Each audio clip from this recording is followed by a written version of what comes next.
Yes, for those of you that are new to the GoToMeeting, there is a place where you can mute your microphone to the left of your control. There's a little microphone, it's green, and if you hit it, it'll mute it, so it won't hear what you're doing unless you want us to hear what you're saying.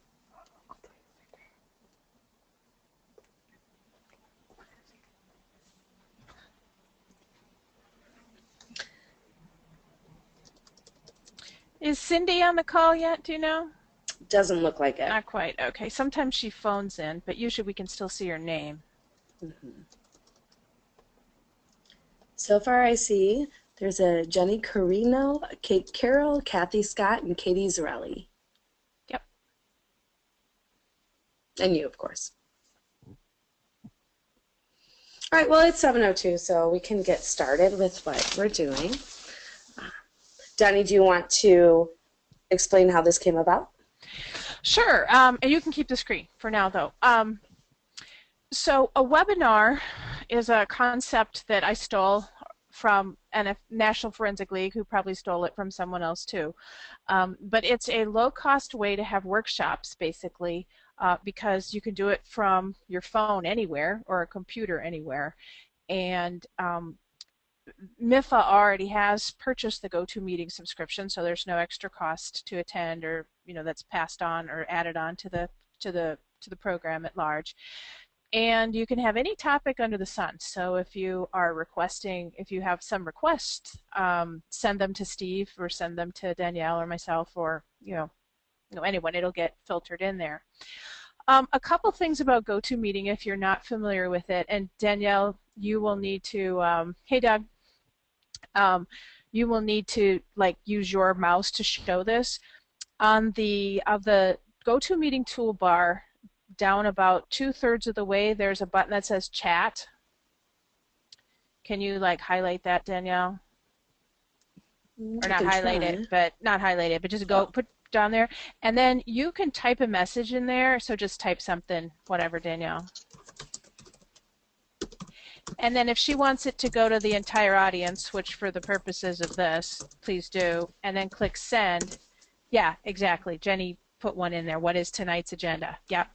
So if you're thinking of a question, but someone else is kind of in full steam and you're afraid you're going to forget your question, or if you don't have a very good phone connection, just type your question in there. One of the things I would like to have is everyone's email, and I know I have Danielle, Doug's, Jenny's. I don't have your email, Kate, and Katie. Kate and Katie, I don't have your email. And Kathy, you've been getting my emails, right, Kathy?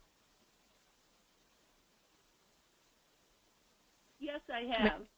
Okay, so I've got your correct email. So if in there, at some point, Kate and Katie, if you can type your email in there, so then I can put you on the. Are you, Kate and Katie? Are you middle level or high school or both? So this is Kate Carroll. I'm high school. You're high school, okay. And Katie's middle school, okay. Well, since I've been talking, I'm just going to give you a brief little blurb about me, and then Danielle will, and then if Cindy joins us, she can. I have coached high school and middle school. Well, high school, I've been involved with forensics over 30 years, either as a competitor, hey Kathy, a competitor, or in high school or college, or as a judge or a coach. And I spent most of my time, I suppose, with high school, but lately I've been more focusing on the middle level. Right now I'm not coaching high school. I'm just assisting I told our parents that I'm probably, I'm going to be leaving the area, and if they want to keep our forensics program in Heartland going, they're going to have to take over. So I just said I'm not doing the high school program this year. So a couple parents took over, and so I'm focusing on middle level. And I am for some of you know this, I'm the chair of the middle level committee. So that's my story. And I think, Danielle, do you want to introduce yourself, and then if we could go around just real quick and just a little teeny introduction for everyone on the call? All right, that sounds good. Okay. I'm Danielle Harsh. I coach at Bloomfield Hills High School now, formerly Andover, the Andover and Lasser schools combined this year, so it's Bloomfield Hills High School, and I've only been coaching high school. I have very little experience at the middle level other than working with the middle level schools in my district. I've been coaching there for 8 years. This is my ninth, and I have a large team, so I have that to bring to this discussion. And also I see that Doug is on our call, and Doug is actually the IE chair, so if he would like to introduce himself next, that would be great. I think I'm unmuted, right? Yes, you are. Okay. Hi, my name is Doug Bevier. Like Danielle said, I'm the IE chair. I've coached at Wall Lake Western High School for 16 years, and this year I've started 2 new programs at 2 middle schools, one at Geisler, which will run through the fall, and then one at Sarah Banks Middle School, primarily because my daughter starts at 6th grade this year, and that was the idea, but I got to tell you, it's been it's been a real extraordinary experience in the last month and a half, so I'm very excited to be here. I'm so happy that you're starting those programs, Doug. Thank you. All right, Jenny, would you like to introduce yourself?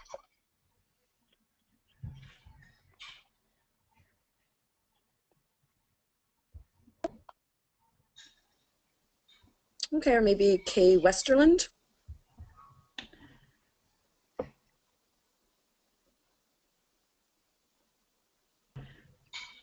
I'm unmuted. I guess this is working. I'm Kathy Westerland. I coach at Derby, and I think this is my 10th year.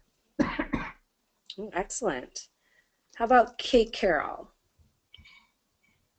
So I am new to Michigan and new to Michigan Forensics. I am the new coach of the Father Gabriel Richard High School forensics team in Ann Arbor, and I was a competitor and an assistant coach for the last few years on the high school level, and I'm excited to learn more about Michigan's forensics. Cool. Excellent. Kathy? Scott? I'm the coach at Huron Valley Catholic School, which is a pre-K through 8th grade. And so we added our 5th graders this year, which is, they are younger, you can tell. I don't have a whole lot of forensics background. I kind of got into this whole thing sideways through my kids. And so I'm hoping to maybe, just get a little more expertise. Oh, that's great. 2 of my assistant coaches are moms that went through my program that loved it so much that they stuck with me. So it's good to see that that happens everywhere. Katie Zarelli? Hi there. I am new to forensics this year, and I happen to be Kathy Westerland's assistant coach at Derby Middle School also. Excellent. All right, Donnie, would you like to start, or would you like me to start? Why don't you start? I'm still waiting for. I had to have another computer boot up to send one of my documents over. That blah blah blah. Anyway, so I think just to give you an outlook of what we're going to do, and then a third presenter was supposed to be on the call. Maybe one of us can send an email to Cindy to see if she's going to join us. But so I have a Cindy if she joins us, and I both coach high school and middle school, and we have pretty small programs. And that's perhaps a different way of starting out, structuring, running your season than Danielle, which has a huge program. So, and I think a lot of this, it doesn't really matter if you're high school or middle school from a lot of the mechanics of running a program. Obviously, there's differences in cognitive ability and script selection and all that, but as far as managing group sizes, I think there can be a lot of carryover whether you're middle school, high school, or both. Because you never know, like Doug, right? You never know when you thought you were one thing, like high school, and you find yourself adding a new hat to your repertoire. So Danielle, go ahead. I'll put myself on mute. All right. Well, I pulled up on the screen here for you to see just a couple of points. Please feel free to interrupt me with any questions that you have along the way. Again, Donnie was saying that I do have a large program. And so what I do before I have auditions, which I have to have because I generally have more students want to be on the team, then I can accommodate. I always have 4 students or 4 entries per category, with the exception of multiple, which I normally run 2, I guess now sometimes 3. And so I do have to get things going pretty early, and I'm doing this right now, and we won't start competing until the end of January or the beginning of February. But the first thing I always have to do is get the word out. I want to make sure that any interested kid wants to know.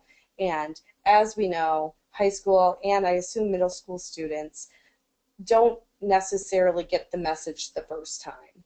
So for the promotion, I like to do announcements, a lot of announcements over the school PA, because it will take 3 or 4 times before many of them will even hear it. Do flyers around the school, and now most importantly, social media. I get some of the kids that are already involved to start tweeting about it, to put it on their Facebook, to let each other know as much as possible what's going on, when the meetings are, when to get any information. So promotion is a big deal right at the beginning of getting your program started, especially if you have a smaller program, because you want people to understand that forensics is this speech activity rather than the science program. And then for me, because I do have an audition process, my next thing is to get the most information to get the best auditions out there. So I do pre-audition meetings. I've already had 2 of the 3 of these that are listed. The first one, where it says general expectations, we run that with the coaches. We basically let them know that this is not a club in the sense that you just sign up and come if you want to and compete if you want to, but what exactly we are expecting, that there is a season, more like a sport, is in the high school level at least. It's more like a sport where you have several competitions, where in the middle school, I know it's different, you have 2 separate seasons. And then I also do an overview of the categories, because there's some people that have heard about it, have had friends that have done it, that don't really know where they fit. And because we offer such a wide variety of categories, which is amazing, they maybe don't know where exactly they fit. So that's what we do with the coaches. And then because I have an established team that I work with, because I have a lot of older kids that have done forensics maybe since they were in 6th grade, and pretty soon now since they were in 5th grade, I have the opportunity to use their expertise to help. So the B there, the category explanations, I do that with my captains. I am not a part of that meeting. I just set up the room. I gave them some snacks so they would come, and let them run the meeting where they split up and where they know the categories that they're really comfortable with, and they help kids understand what exactly does it mean. What does it look like? They'll show video. They'll explain each of the categories and then give them some advice on how to choose a topic or a piece. And now I'm going to switch over to a couple different documents that I've created, which are not entirely rules. Some of them are rules and some of them are just things that I've learned along the way. This first one is, tips for cutting an interp piece. And these are the things that I know that they have questions about on a regular basis. Where do I even go? How do I know what's good? And I just basically let them know the first thing is it's most important to pick something that you're passionate about. And then, I'm sorry, you'll see a lot of our names in here because this is ours, that you'll see that we have specific things that we look for that we know have been successful in the past. Like, that a storytelling piece should have multiple characters, should have a lot of variety of movement as well as characterization. And then we like to give them the idea of what they're cutting to. And you'll see that here with the, about 1,200 words, because that's about an average piece that we've found out along our years of coaching. And so we give them some sort of these types of guidance. And if you want a copy of what we do, I'll be happy to send it to you. Just send me an email. And then here is another document that I use for what does a sales speech look like? How do you pick a product? How do you organize? And then some other issues, because you have issues with visual aids with sales and informative. And what does that mean? And what is the potential cost to the printing and the putting together? And then also for informative, we have something very similar explaining the typical outline organization. Again, if that's something you're interested in, just let me know and I can send you those documents and you can use them and abuse them to your delight. The next thing on my list, audition expectations and procedures.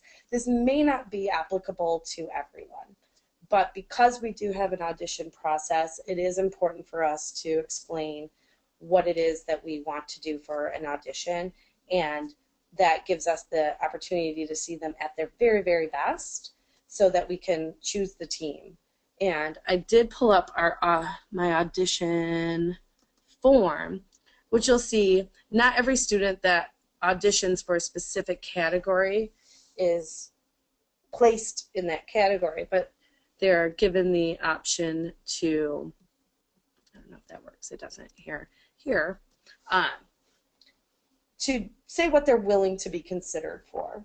And if you start to have a team that is, or already have a team that is large, where you're going to have to make these decisions, it gives you an opportunity to allow them to say, I want to do something specific, or I really want to be a part of this activity and just put me in anything, which I would say most of the younger students always do. And then it just comes to team selection. And the one thing that I do after auditions that most people probably do in the beginning stages is solidifying the speeches and the pieces. And it's important to figure out what your students are interested in, both with the literature and both with the speech topics, and make sure that you know that they are convincing enough or interesting enough or unique enough to be worth their time to put their energy into. But even still, sometimes the things that aren't unique enough for my standards, if they have the passion for it, they'll do much better than something that maybe is more unique that they don't have the passion for. And that is a lot of talking. Oh, yes, Doug, I will send you everything. and you too. So is there any questions? Feel free to jump in, because I know I just gave you a lot of information. Those emails, if I sent you the email list and then you could just send it around to the whole group that attended? Oh, absolutely. Okay. Anybody out there? Danielle, I don't want to sidetrack, so if this is off topic, I don't have to ask. But how do you approach money? Where do you, in the process of promotion and pre-audition meeting, broach that very sometimes sensitive subject? Oh, no, that's a great question. It's not off topic at all. It's something that I haven't done as explicitly before as I plan to this year. It is clear in the audition form that there's a booster fee, and it's a $70 fee for my team, and that pays for snacks and other judging fees if we need them. But I'm in a fortunate position that my school does provide me with entry fees and transportation, so I don't have to worry about that. But what I'm going to be more explicit about is the costs involved with the different categories, in the sense that I need to let people know if they're willing to do info or sales, that they're going to have at least, I would say, a $50 expense on materials to create visuals. And that, in TERP, you might not have any expense on materials, but if you want a new outfit, you might want a new outfit. But just those types of incidentals that I've kind of glossed over in the past. Understood. But I know that you're in a different position. How do you do costs with your team?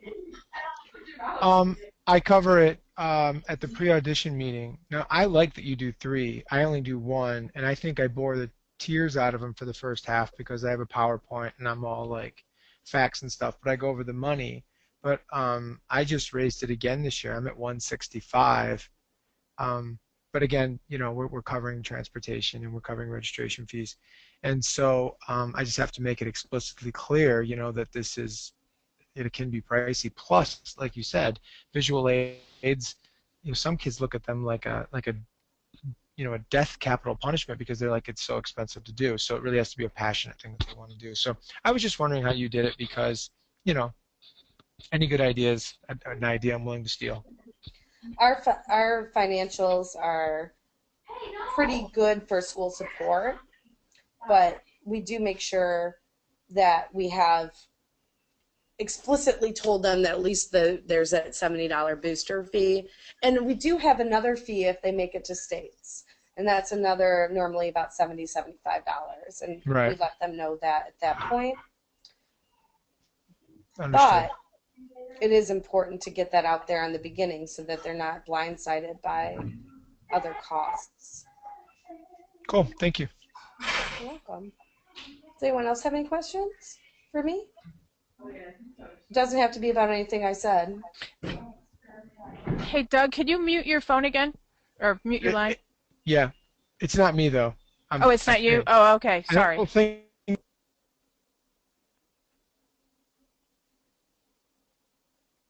Hey? Hello? Oh, is somebody trying to butt in?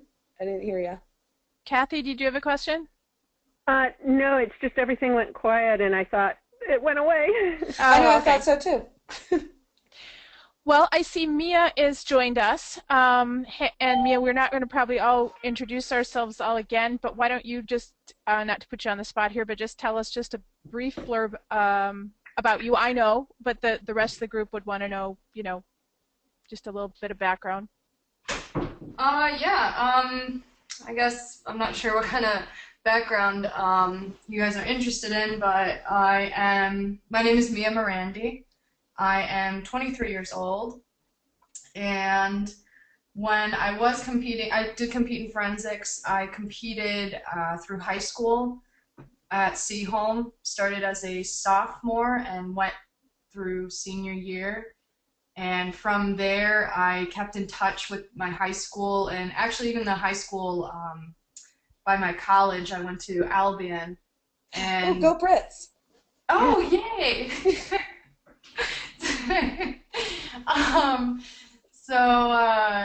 That was a really great experience. So I do have I graduated in 2012. So kind of all through college and this past year as well, I've done a lot of coaching with my old high school and a lot of judging as well. I was more interp with pros and duo, but because of the coaching and the judging, I got a good exposure to PA. So I kind of wish I'd tried that too after judging it, but.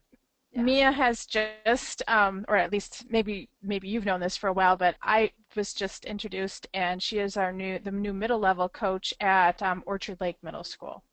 Oh, so. Congratulations! Thank you. I'm excited. I did recognize your name from some postings.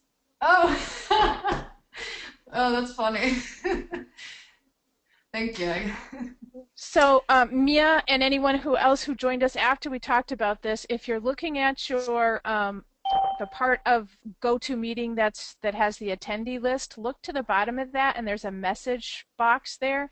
If you have a question or want to tell the group or an individual something, you can type it in there and click send. It's I think preset on all for the entire audience, but you can modify that if you want it to go to someone in particular. So wonderful. Thank you. Okay. I know I just did the high school kind of what I do at Bloomfield Hills High School now. So if you want any of that information, just give your email in there and it will all be sent out to you. Okay. Yeah, I can just type out my email for everyone just in case. So. Excellent. All right, Donnie, do you want your screen? So Kathy had a question. At Derby, you'd like to have some new sources for scripts. Does anyone want to touch on that? I will tell you, Kathy, that there's going to be a specific webinar on finding and cutting interp pieces, and I think it's going to be week after next. We're trying to work out a date with the presenters and Steve's, who launches the MIFA. Does anyone want to? Do you want to just touch on that just briefly, Danielle or anyone else? Well, sure. I can tell you at the high school level, it's a little different where the onus is definitely on my students, and it's just reading, reading, reading. But I do know that there are, like the Speech Geek has some resources where you can find some pre-cut scripts, which I don't necessarily suggest using as is, but oftentimes they're cut from pieces of literature that if you go to the main piece of literature, you can then cut something slightly different, maybe a different storyline that helps out, makes it a little more unique, not just something that's out there. But for the most part, it's just reading, reading, reading. Ask your friends that are in book clubs, what are you reading? Especially for middle school, there's so much great YA lit out there right now, and for us, it's really quick and easy to read. What about you, Donnie? How do you find your scripts? Well, I think if you are starting a new team and you didn't, or if you're a new coach and it's an existing team, or you're just starting a new team, and it's in an area that you weren't in before, so like for Doug or maybe Mia, they were in high school and maybe have a backlog of that material, but not middle level. I say by all means subscribe to Forensics Fanatics, which of course is more high school than middle school. I don't know of any middle school specific, but the daunting thing for us, for anyone, is that what if you have 20, 30 kids and they all need material, help with speeches right now, all at the same time. I think for your first year, I think it's no problem to use pre-cut things. That's not optimal, but I think that's survival. As far as, does it make you have a team as opposed to pull your hair out and say, I'm never doing this again, this is terrible experience. Absolutely. I would also enlist your parents. Tell your parents kind of what you're looking for, and if you subscribe to a script service, have them go through it. Give them each 10 scripts, and first of all, say, do you think this is appropriate for middle school? Because the script services are really, again, geared more for high school. And if it is, I mean, we have them print them off and put like and since we run kind of a combined high school, middle school team as far as our coaching and our work together, they'll look and put ML or HS for middle level or high school where it's more appropriate, and then M or F or M, F, or E for male, female, or either. And then that cuts a lot of the work down. It gets the parents involved on a real easy peasy way, and then you can get them to say, well, now that you're understanding what kind of material we're looking for, now we're going to have you start to judge. And it just kind of snowballs. And after they judge, you're like, well, now you're ready to start coaching. So, I mean, like, there's an ulterior motive, but it all starts with something. I try to make it really simple. And going back to the question, optimally, you're going to fresh cut everything. Realistically, if you're starting a team and you have no script backlog, use a script service to survive. If you need to. That's my opinion. And also, if you have, if you have a high school program that you feed into, they likely have pieces that maybe they used in 9-10 that are middle school appropriate that they can't use for many more years, right, that they would be happy to share with you. I know I have pieces that if my middle schools asked me for, and they have, I happily share with them because I know I can't use them again because I just used them. Right, absolutely. Kathy, what high school does Derby feed into? I don't know. Can you hear me now? I can, yeah. I don't think I know how this. Okay. We feed into Seaholm, which I will contact their coach. We have scripts and we've used scripts. I just wondered if there was another source out there, and I appreciate those were all. I jotted some notes down. Like we've used forensic fanatics before. It tends to be much more high school. There's not a lot. Yeah. And it's not it's an expensive service if you're not getting what you need. So I didn't know if there was a more middle school geared. I didn't know if there was something out there maybe I wasn't aware of. That's all I was trying to find. There are the let's see, I think they're called, let me see, I'm going to grab one right here. There's one called Encore Monologues for Young Actors, and there's a lot of those short audition books or books that have the short audition things. The problem is that they're often too short. They could hit the 4-minute mark for which is the lower end. For those of you who are new coaches, that's the lower end of the time frame for interp pieces, but they rarely hit that longer end. That's the downside to them. But we'll go over that. We'll go over that more on the script selection and cutting in a couple weeks. I'll make sure everyone gets the message on when that's going to be. Perfect. Thank you. Does that sound good? Yeah, that sounds great. Thanks. Danielle, if you want to switch the screen to me, unless you want to go over a few more things, I think I've got my eggs in a basket or ducks in a row or whatever metaphor I want to use. I'm good. I'm just trying to figure out how to do this. Did it work? Oh, there we go. Yep, you got it. All right. I always have a difficulty with that. All right, can you see my screen, everyone? Does it say connected to GoToMeeting? Yeah, it does. Then yes. Okay. So much of my coaching, I said the majority of my coaching was geared towards a team, constructing a team. I was on a team in high school. I was on a team in college, I think a forensics team. And then I came to Heartland, and there is something in the water in Heartland that does not dovetail with forensics. And so in order to get this program started, and I started it when my oldest daughter was a sophomore, just because they said there was a forensics group, but its had sort of died out. I added a club element to it, and now because of the success of that, and honestly, I'm much more of a holistic, I want the students to learn life skills no matter if they're middle level or high school. I want them to learn things, very broad base of forensics, not just pick a category and stick with it forever and make their wonderful, say, at pros, but they couldn't do a limited prep to save their life. I really am a holistic person, which, has its pros and cons, but that's what my perspective is. And so what we do in the recruiting end of things is we focus on club and let the team evolve out of the club. With the middle schoolers and high school students, if it's not social enough, they don't want to do it. They feel like they're odd to do it. And I know, like, you don't have any problem like that at Andover or Bloomfield Hills, Danielle, and some of the bigger middle school teams on it. West Bloomfield. No, I'm sorry, Bloomfield Hills. Which one is it? It's now Bloomfield Hills High School. Okay. Well, if I say Andover, forgive me, because I'm just kind of ingrained saying that. But you don't have a problem with that when you have a large team, but if you're starting up a small team, or if you have a small team or you're starting a new team, that can be an issue. So as far as recruiting at the beginning of our season, we go to registration or to the orientation, and we have I have a version of this for the various levels. We have another version of it for the high school. This is obviously the middle school one.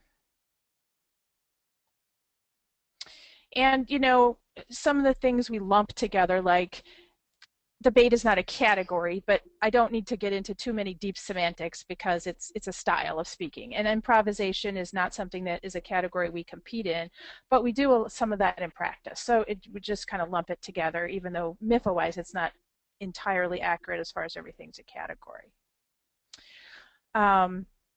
And then hopefully that generates, we have a sign-up list sheet, and especially if they're waiting in registration line to pay or to get their schedule, they're very willing to listen to people talking about it.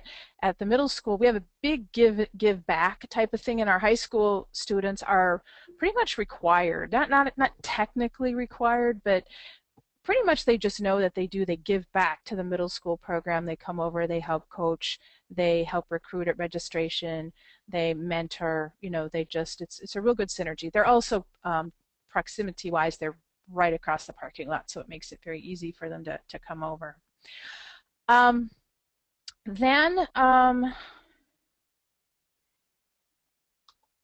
when I have people emailing me or I have their names on a list, I send out an FAQ. And again, I'm stressing the club. The team evolves out of the club. And some kids, for one reason or another, they just can't, they're not available Saturdays, but they can learn a ton and add a lot to our club and team. So I will scroll faster than it'll take you time to read this, but if you want a copy again, I can give you a copy.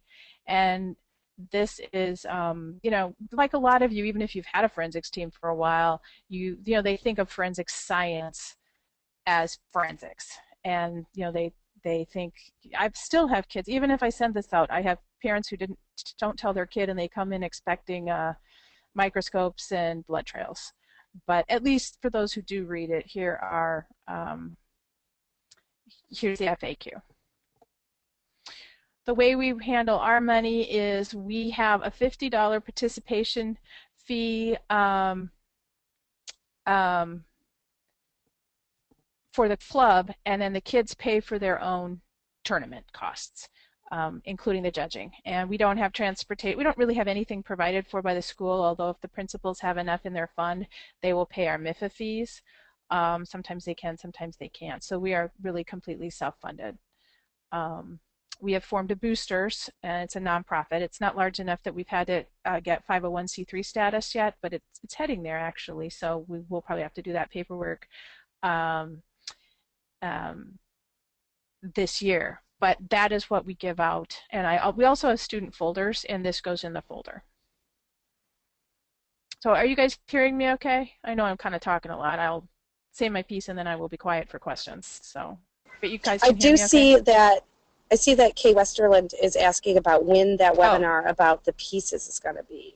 Oh, let me go over there. Sorry.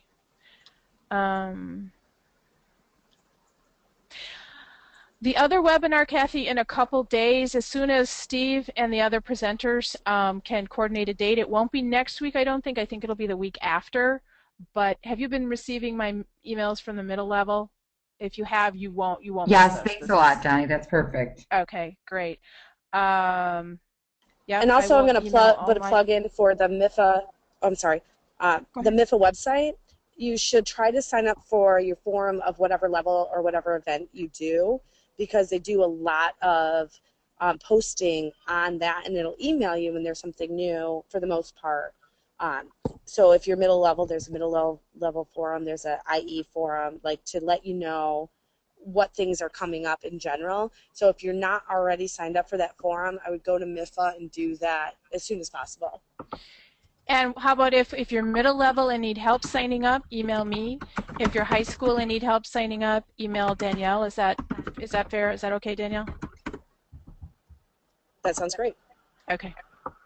All right. Thanks for letting me see that.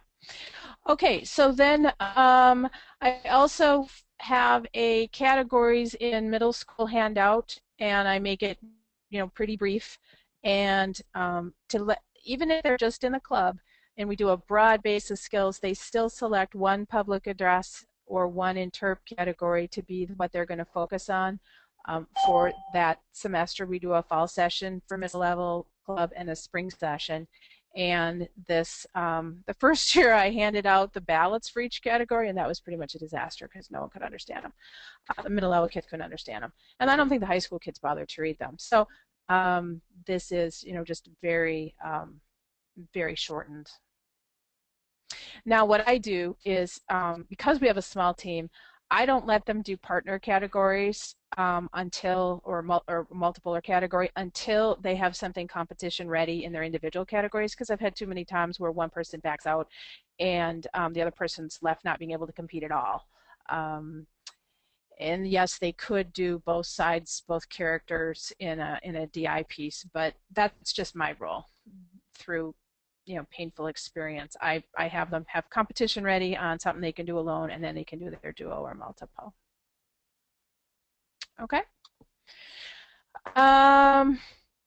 So we have a student, this is pretty basic, you probably don't need to see all this, but we have a student info and practice sheet. The reason we have a practice notes sheet is because I have some parents that help out. I have high school students, and from practice to practice, I want to see kind of a continuity. So ideally, we have a date, who was the coach, and just what they kind of worked on so that the next person who practices with them can kind of pick it up. It doesn't need to be a book, just a couple words on where they were at. The high school students probably would be able to remember where they were at, but sometimes you never know. Some of them get forgetful too, but with the middle school students, it's really helpful. No, we actually have a practice log as well, because with multiple coaches, you don't know who they worked with last. Right. So we have Absolutely. a very similar thing: who you worked with, what did you do, what do you plan on working on next time. Yeah. And I always include, I'm interested in forensics because, and I do this at the high school level, but also the middle school level, because sometimes the answers surprise you. Not the ones I love acting, I love speaking, I love whatever, but a lot of the time, especially with our middle school kids, it's because my mom made me. And I like to know that. It helps me know where the student is at super quick without having even a conversation with them, or at least prior to a conversation. Not that I don't want to talk to my kids, but it gives me a lot of insight how they answer that question. We have a good number of what I call spinach kids. They're there in forensics because their parents thought it would be good for them. You know, spinach being good for you. And that's really helpful to know ahead of time. And I am happy to say that a lot of our spinach kids decide to stay on their own, which is, of course, really rewarding because it meant you convinced them, you persuaded them, the experience persuaded them that forensics was a good thing. So that's just why I have that on there. And the other ones are obvious. Are you interested in competing, and why? And then another thing that we do, again, partly because we're focusing on the club, is we have and we have so little money, so I'm trying to kind of smash up both of these ideas. And we have what's called a lit slam, kind of a takeoff on poetry slam. Lit slam really doesn't even have to be literature. It can be, we do impromptus and extemp, and sometimes the kids are afraid and we just have them get up there and do warm-ups in a group. But we used to, when I was in forensics myself in high school, we would have a parents' night, and we'd all bring something, and you know how parents' nights go. And oftentimes it would cost something to provide beverages or whatever. And I was trying to think of a way we could have a parents' night, a community showcase, and a fundraiser all at once. So how is the Lit Slam evolved? And we just have it at one of our local coffee houses, and we invite the community, although I will say it's mostly family and parents and siblings, maybe a few friends that come. We have our 5th through 12th grade. We have a couple of our high school kids. We rotate them and have them be the MCs for the evening, because sometimes there's a really big crowd there if we have relatives, or either big crowd or small coffee house, whichever you want to look at it. I sign them up in hour blocks, so they're welcome to stay the whole time if they want, but if they sign up for like the 5 to 6 block, they know they're going to speak once or twice in that block. And then if they need to go to another event, they need to do homework, or if they've had an event before it and they sign up for, say, the 7 to 8 block, it works. And you know, I tell them to come hungry, because you know, this coffee shop gives us like 20% of proceeds. We'd ask the students, especially middle school, ask your teachers if you can get extra credit, and oftentimes that's a draw for it, or it validates it, makes it more co-curricular, and that's just one of the things we do. As far as, I have a fall one and a spring one, and it never makes a ton of money as a fundraiser, but at least it makes us money as opposed to losing money. So I think I've talked enough. Well, you actually reminded me. Question? You remind me of a couple of good things. I know that Doug does a fundraiser at his school that, you know, brings in some money for them. Doug, are you still around to answer? Yeah, although it's not quite what it used to be now. We do a forensics night, but it's basically we showcase our regional team. We do it on stage. We bring in food and refreshments and stuff, but it used to be a lot bigger and more complicated and more expensive, but I've just gotten old and and cranky, so it's just not as much as it used to be. But it's the same idea. I really like the idea of doing it in a public place, and you get 20% back, and running in shifts and stuff. It just, yeah, I mean, it's a great way to get, and also you get just the word out in the community that you're doing something. You know, sometimes we just stay in our little holes and people don't even know what we're doing. So I like the idea a lot, actually. And I do know that Cindy, who isn't here with us tonight, but I know her team does do some fundraising with the Renaissance Festival. You could probably email her. You can find her email on the MIFA website, but they do some fundraising outside there. I know that they're pretty big on that, in case you're wondering about different fundraising opportunities. But the other two things that that Doni reminded me of is, one, the importance of parental support. Not everyone has a huge community of parents that are willing to work, but there's normally one or two that are really excited about what their kids are doing and want to be involved in it. And you can use them in such a productive way. They can be judges. They can just be booster parents that help just organize different activities that your kids are going to do. Like if they're going to the tournament, making sure that all the parents know when to be there or what they should bring. So using your parental support at whatever level you have is really important. And then the last thing is, regardless of what your kids are interested in, if they're interested in the club level, if they're interested in the competition level, the one thing that I hear at the end, and I have a fairly successful team, they don't necessarily always say that their best experience at the end of their high school career was how they placed. It is about the community of the team. It's about the support of the staff. And when the coaching staff believes in a student, that's what they need. And that's what they take from it. So at the very beginning, this is all about the getting started. It's giving them that encouragement to try. Maybe they want to try to do something different than they've done before. Maybe they don't even know what this is, but they're interested enough to give it a shot. They're all going to be nervous in their own way to being open to trying this new thing. And we as the adults give them the opportunity to say, it's okay. This is a safe environment for you to do that new thing and to try. And that support is what they remember. And that's probably the last thing I have to say. I agree with that completely. But are there any other questions from the group?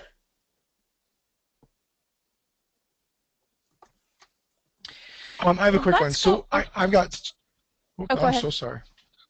I got 22 screaming kids all wanting pieces, and we're working hard, much like you guys just said, and we're trying to fill scripts and using our old stuff. But it's age appropriateness. I feel like I'm being overly sensitive, but I kind of wanted to get a sense from the group. Is it PG? Is it G? What is in vogue right now at middle school tournaments, so that I can set my kids straight? I've got kids who want to do Harry Potter, and I'm like, well, normally I'd say no way, but I don't know.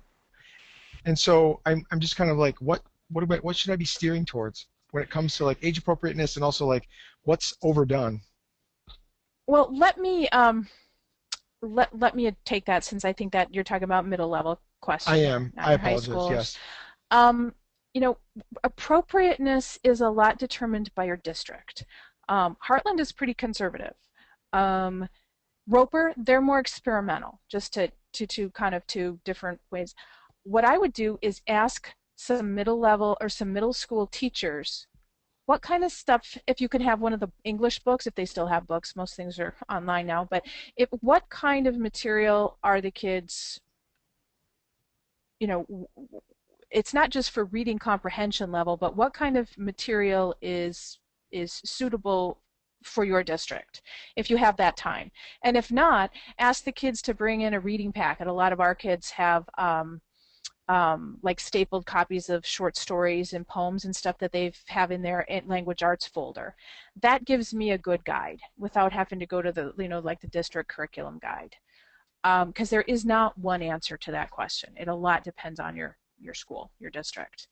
As far as being overdone, I don't think we know that except on a team-by-team basis, because we have such a turnover in judges at the middle level because we use so many high school seniors.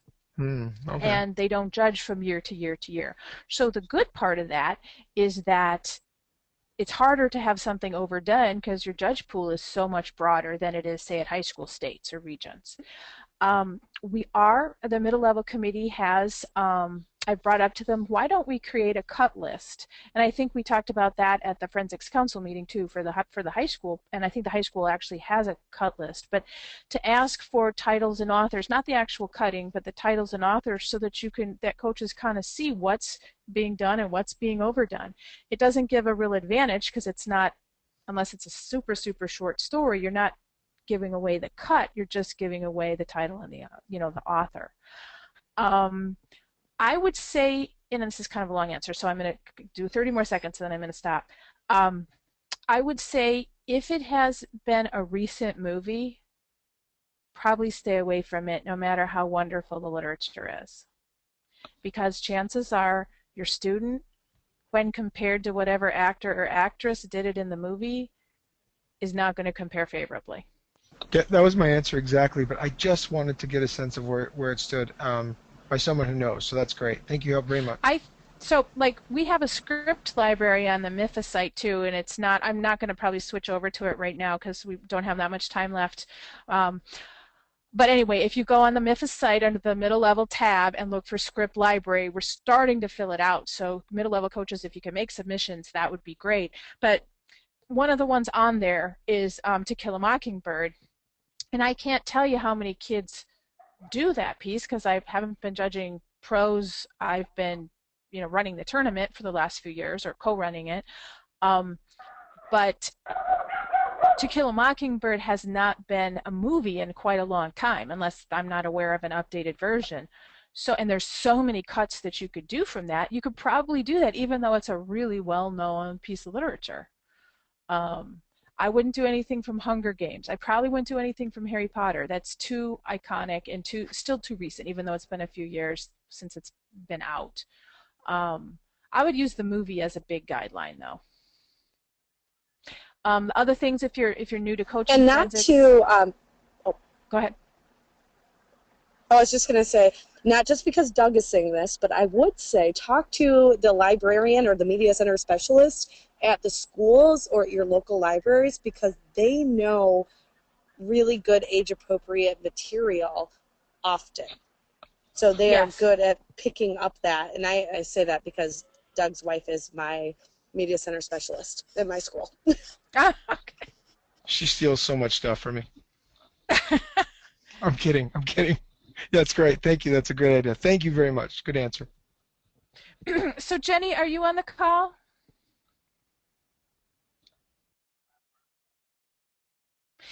Kate, are you still on the call?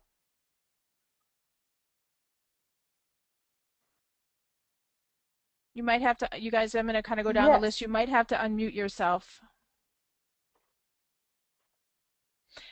Hi, Kate. Go ahead.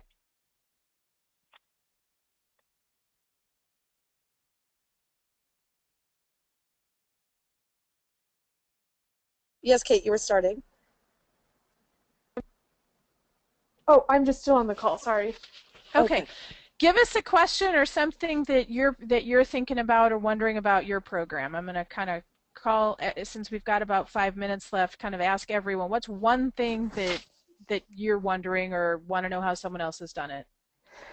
Yeah, so I'm not new to forensics, but I'm new to the Michigan scene, and kind of just getting a concept of the season. It seems like most forensics tournaments on the high school level are happening, and I'm just gauging this off last year's calendar, are happening in February and March. Is that accurate? Yes. Yes, March Madness takes on a whole new meaning when it comes to forensics. That's Yeah. When it comes to high school forensics, there is a tournament that happens at Anchor Bay. I can't remember. It's the October 26th. I think I just disconnected myself. Wait a minute. Ooh. No, we can still hear you, Danielle. Oh, good. That. Oh. That's the first one that you can have an opportunity to compete at. But the main season, the big competition season, definitely starts closer to the end of February, beginning of March, and then March is the big month of every week there's a tournament to choose from. And I don't know exactly where, I can't remember exactly where you said you were coaching. Father Gabriel Richard High School. It's in Ann Arbor. Oh, okay. So you're still on the eastish side of the state.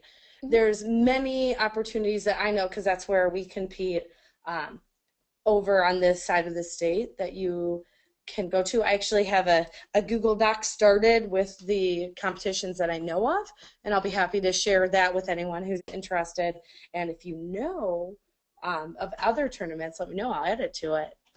But yes, it really, the competition starts from the beginning of like second semester, and then it gets rolling from there. Great. So Anchor Bay is October 26th. That is for middle school and high school students. North Branch Middle School is hosting a middle level tournament on November 16th. North Branch is kind of in the middle of the thumb. Heartland, that's my school, is hosting a middle level speech and debate tournament on November 23rd. That's the Saturday before Thanksgiving week. And Heartland is near the intersection of I-96 and 23. It's about 9 miles north of Brighton.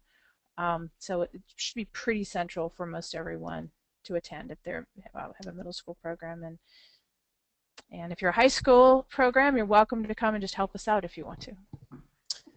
And Donnie, if you want to switch over to me really quickly, you can see I focus mostly on high school because that's what I do. You can see what I have so far. And thank you, Doug, for giving me your information. And I've been asking about other ones, but this is what I know of based on the MIFA site, the different tournaments that are happening. And I'm happy if you know something else to let me know. I'll add it too, and I can share with anyone.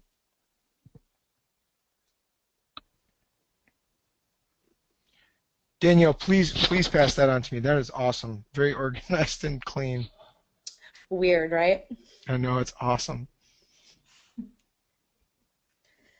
Kathy, are you on the call? Kathy Scott? Yeah, I am. What give us something that your team is or that you're working on with your team or wondering? Well, I guess middle school just is kind of different. I guess one question I had is, how do you help kids that young match up with what they can do well? How do you help them get away from the idea of, well, I have to do what I saw somebody else do last year? Are you talking about interp or public address or both? Both. Especially my kids, they like to do something funny and kind of story. And I don't have a lot that get into the PA. So I've got one doing sales this fall, but I'd like to, if you have any things that you do that really spark your students' interest in those other categories. Well, again, when we meet one day a week, so we meet Tuesdays and Thursdays, but one day a week is club focus, where we do just a huge broad base of interp, nonverbals, debate, public address, limited prep. We do just a huge broad base of it, so they have the exposure to it through the club, through usually through games. Not like, okay, you're going to prepare for a competition in this one day of practice here. And then our second day of the week is a smaller group, and that's for the kids that know they want to compete. And with those kids, unless it's their very first year, they often know kind of what they've been thinking about doing over the summer. But if there is their first year and they wanted to compete but they're not sure what, I have a file of material. And that sheet that so again, we run an integrated program with our high school program and our middle school program. So my high school kids that are coming over to help mentor are also doing demonstrations of various categories, and I really encourage my high school kids to double enter, which is easier for us because we're a small team. You know, we're not maxing out all of our categories, so I really, really encourage the kids to double enter. And they do one at one tournament and the other at another tournament? I take this category sheet after we've had a few sessions, and I have them rank from 1 to whatever on the interp side, 1 to 6 or whatever, and then on the public address side, the same thing, 1 to 6, to see where they think they're most interested in. And then my goal is one, like fall session to do a public address and spring session to do interp or vice versa, so they get some variety, especially at the middle school. So the other thing is if you join like the National Junior Forensics League, there's videos, or even if you don't join that, you can probably YouTube some videos where you can show them other categories, or you can have a student from a previous year show them what they did to gain exposure to it. As far as pieces go, and kids always want to do funny pieces, I say, well, if it's appropriate material, I say you can do this if you feel really passionate about it.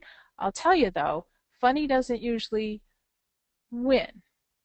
So if you're looking at awards, you're probably going to want one of the coaches to give you guidance on the type of piece they know from experience that generally does well. But I don't force it. If it's appropriate material and they are determined to do it, and I've told them that may not be as competitively successful as something else, I let them do it. Okay. I heard you asking about the double entering, and she means double entering at one tournament, not one at the other. So, and that is available at some tournaments, but not all. Doni, can you speak to if that's available at the middle school tournaments as they stand? Okay. Yes, so if you are looking at tournaments that are up on, and it's the Higher Less Mana website, ie.hirelesmana.com for those of you who are new, and if not, if I went too fast on that, you know, there's lots of links to it. It will say usually in the greeting if double entries are allowed. If it's a big tournament already, like Doug's Walled Lake Western High School tournament, correct me if I'm wrong, but Walled Lake does not allow double entries because they're already just a huge tournament. Yeah, it's just too much. It's too difficult. I'm middle level, so middle level you cannot do that, I don't think. Okay, so middle level, if you are looking at fall states or spring states, for the individual events, you cannot double enter. However, and I don't know if you guys saw that in the comment box. Let's see. There's a couple from me that says that said Anchor Bay. That's middle level and high school warm-up tournament, and you can double enter there. North Branch, you can. That's a middle school tournament on November 16th. You can double enter there. Okay. And at Heartland's tournament on the 23rd, you can double enter in your speech categories, but you can't do speech and debate. You can't do that double entry because the round timing just doesn't work out for it. And because there's a fall and a spring tournament for middle level, you can have them do one category in the fall and one in the spring. Right. And we also have middle level debate, just to make sure everyone knows. We do have 3 middle level state tournaments now. 2 speech and 1 debate, and then middle level students can do the original interpretation state tournament. That's a standalone tournament where they do original prose or original poetry, and they can attend that. It's also a category in the middle level spring and fall states. It's a category they can do there, but it's also a standalone tournament. So. Okay. Mia, I know we're a little bit over time. Mia, do you have just a question or a comment or anything, and we'll kind of wrap it up? Yeah, I guess one thing that stuck out to me was something that from a coach's standpoint, I have not heard of before was the forensics fanatics that you guys mentioned. And then I think somebody somewhere mentioned that maybe I'm completely off the mark, but it almost sounded like there was a price going on with that. Is that something where it's per, piece that you order, or I don't know how that is? No. No. It's actually a script service that you are actually paying to enter their site. They have different levels of membership for different levels of pieces. Okay. It's something that, as Donnie said, if you're starting up a team and if it's that's a really great service. But if you are working with an established team, I wouldn't necessarily recommend it. Okay. Right. And maybe I'm wrong saying that, so Donnie, if you feel differently. No, I mean, if well, maybe you're faster than I am, Danielle, but it takes me a while to read the book, do the cutting, and I encourage my kids to try to do cuttings too, because it's just a huge educational kind of co-curricular type of thing. But it takes a long time, and if you're a new coach and you've got 20, 30 kids, it's overwhelming, and you have anything else to do in your life at all, it's overwhelming. So I don't want people to feel like they shouldn't, to survive, to begin with at least, start out with that, because I know we have some brand new either new coaches to the program or brand new programs on the call.